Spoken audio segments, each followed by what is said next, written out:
भाभी माँ। ओफ ओ भाभी, कितना ले जाऊंगी, बस हो गया, सुष्मिता ने कहा। क्या हो गया, कभी कभी तो आती हो तुम।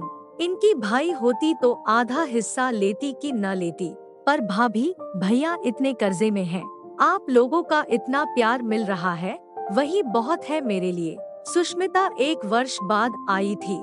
रूमा ने उसे बेटी की तरह पाला पोसा था। हालांकि रूमा की सास कभी नहीं चाहती थी कि बेटी अपनी भाभी के संपर्क में रहे, पर बेटी सुष्मिता के व्यवहार से भाभी की बेटी ही बनकर रह गई थी।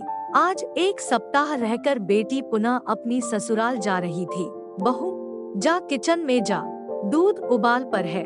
रूमा की सास उनके पास आते ही बोली, जी माँ जी कहते हुए रूमा किचन में चली गई। बहू के किचन में जाते ही सास ने अपनी बेटी को 10,000 रुपए अपनी साड़ी के पल्लू में से निकाल कर दिया। यह क्या माँ, रख ले बेटी, तेरे काम आएंगे। पर माँ, तुझे यह मिले कहाँ से? आपकी कोई नौकरी तो है नहीं। अभी भैया को छुटकी के स्कूल की फीस भरनी है, उन्हीं को दे दीजिए, अभी उन्हें इसकी ज्यादा जरूरत है। नहीं बेटी, तुम्हारे पापा मुझे कंगाल छोड़कर नहीं गए थे, रख ले।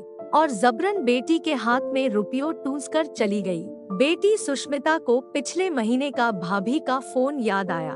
भाभी बहुत परेशान थी।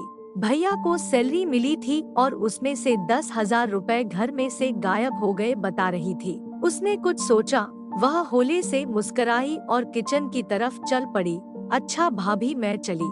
और हाँ, यह 10,000 रुपए अभी सोफे के नीचे मिले हैं। मेरी जूती उसके नीचे चली गई थी, जूती तलाशने में यह भी मिला। शायद यह वही रुपया है जिसके विषय में आपने फोन किया था। रूमा की आंखों में आंसू थे। वह सास और ननद की बातें सुन चुकी थी। ननद को अपने आगोश में भर लिया और धीरे से कहा, तू मेरी सबसे बड़ी बेटी है।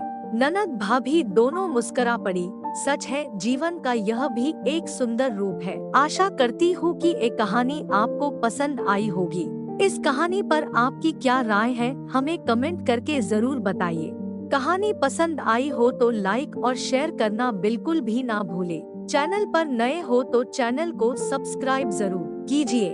कहानी सुनने के लिए धन्यवाद।